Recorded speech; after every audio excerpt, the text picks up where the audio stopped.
Good morning. It's 57 degrees and raining in Costa Mesa, California this morning. But we're cozy and warm inside and ready to hear another installment, Chapter 17. And this will be part 2. Oh, yeah. No, this is Chapter 18. Excuse me. Chapter 18, Part 2. There we go. I'm holding up my thing. Hope everybody's well this morning.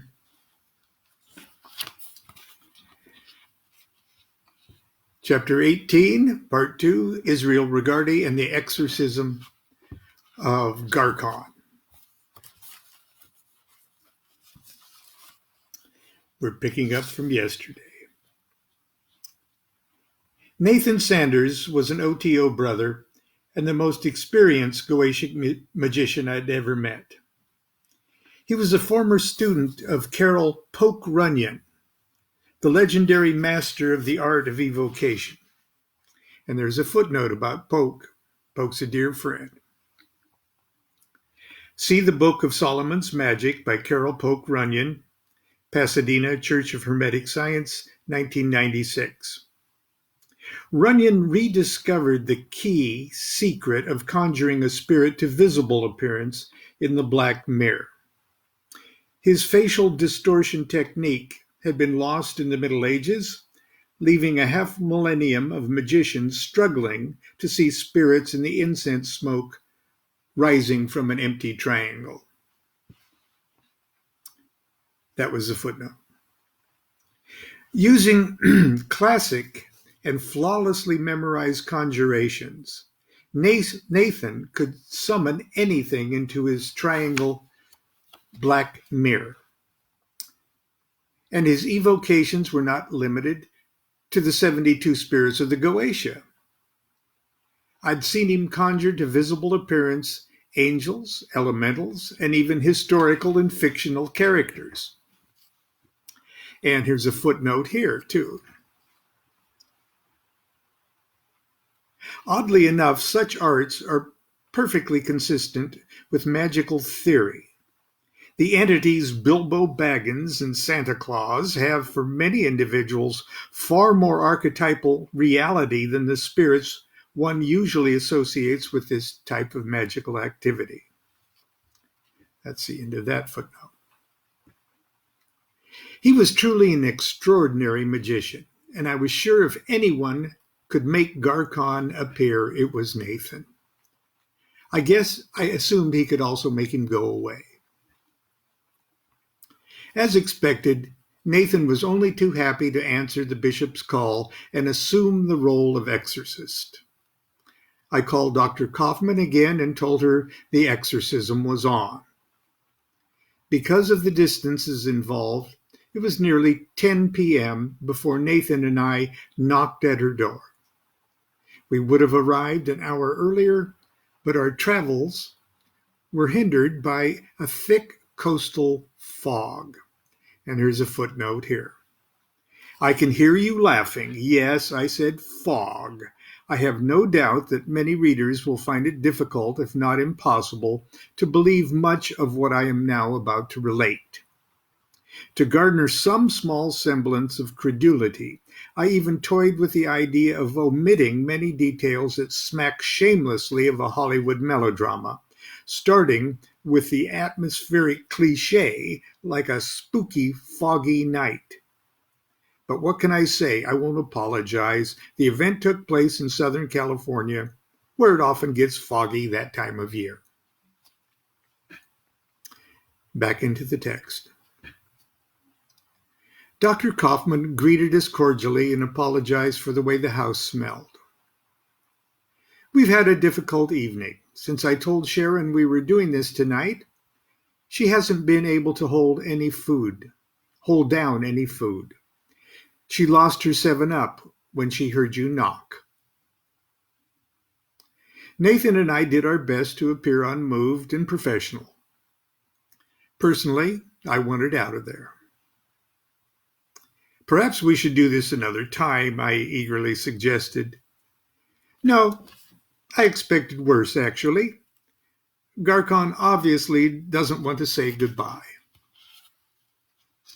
That was Dr. Kaufman saying that. She led us into the kitchen and introduced us to Sharon, who was sitting at the table with a can of soda and a cigarette in her hand. She was an attractive woman in jeans and a gaily patterned ski sweater. Her complexion was pasty, and she wore dark glasses that hid dark circles under her eyes. She thanked us for coming and asked what she would need to do. Nathan said he'd like to first ask her a few questions. She agreed. I was somewhat surprised by his questions. The first one seemed downright rude. He asked her if she was addicted to fantasy literature. Sharon smiled and said, "Why, yes, I guess I am." Then he asked details about Garcon's appearance, his shape, his color. Did he ever change color? Number of fingers, toes, eyes. Lastly, he asked her how to spell Garcon's name. On his notepad, he carefully inscribed the letters of Garcon's name in Hebrew. Knowing the name of the spirit is the key to controlling the spirit, Nathan said. His delivery was dramatic and effective. Bishop DuQuette is now going to take these letters and construct the spirit's magical signature using the chimea of Saturn. And there's a kind of a lengthy footnote, but there's the chimea of Saturn, and there's how you would spell Garcon's name to make a sigil.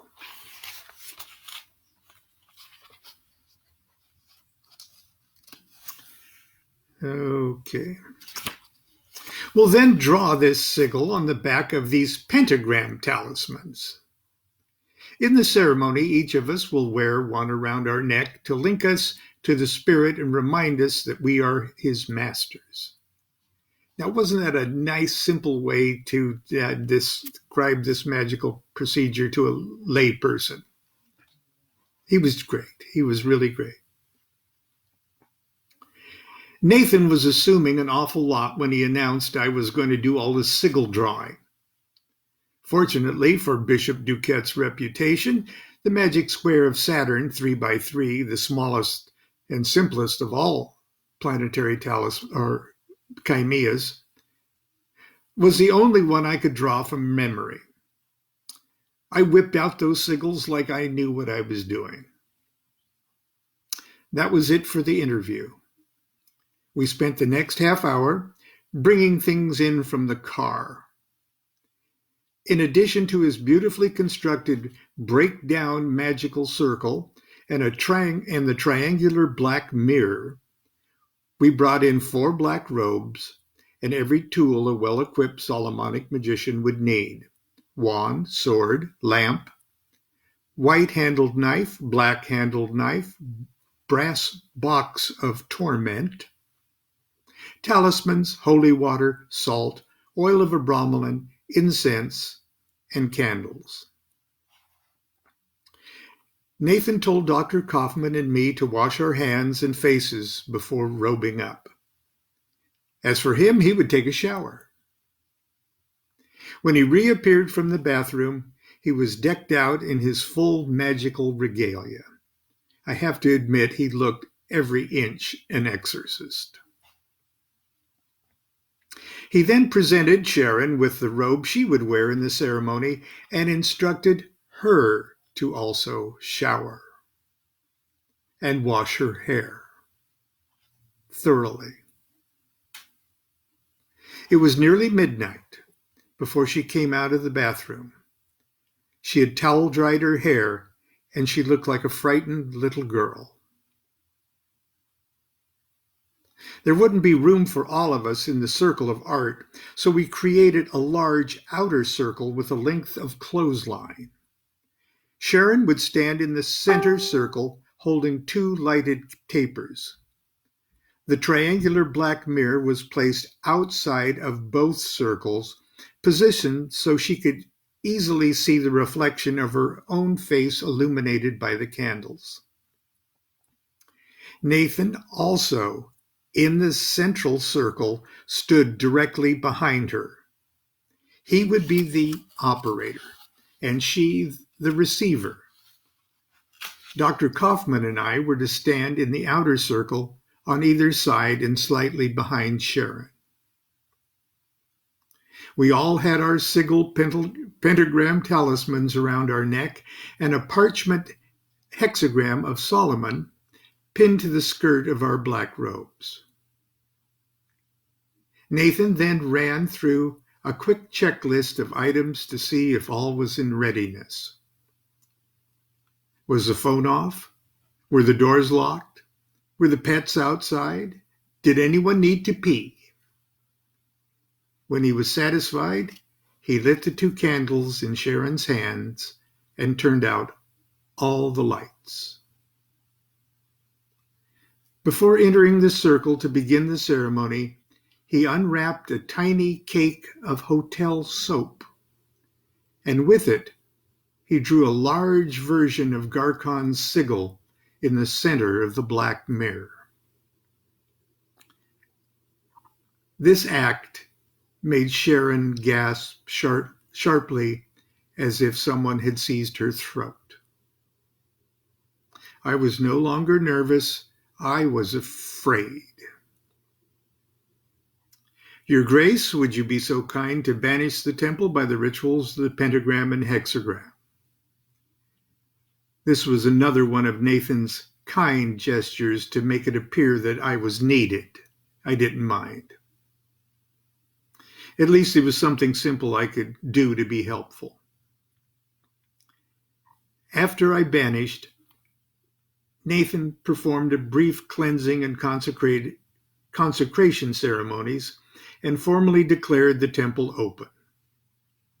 He asked Sharon to take several deep breaths, relax, and gaze at a reflection in the triangle. He then began to recite the classic conjuration of the Goetia. I do invoke and conjure thee, O Spirit Garcon, and being with the power armed from the Supreme Majesty, I do strongly command thee. Now Nathan used a special voice for his conjurations. It was lower and stronger than his natural voice, but gave no hint of artificial affectation. His words rode smoothly upon 2 or 3 notes. Whenever the text ran into pockets of bizarre and unintelligible names and words, he linked them smoothly into a sonorous string, almost as if they were one long master word of unspeakable power. By Barlanensis, Baldacensius, Paumachia, Apologiae sedes. By the powerful ministers, Lacedi, ministers of the Tartarian abode and the chief prince of the seat of Apologia in the 9th legion do I invoke thee, and by invoking conjure thee. All the while he conjured, he held his wand high and drew angelic sigils in the air above Sharon's head.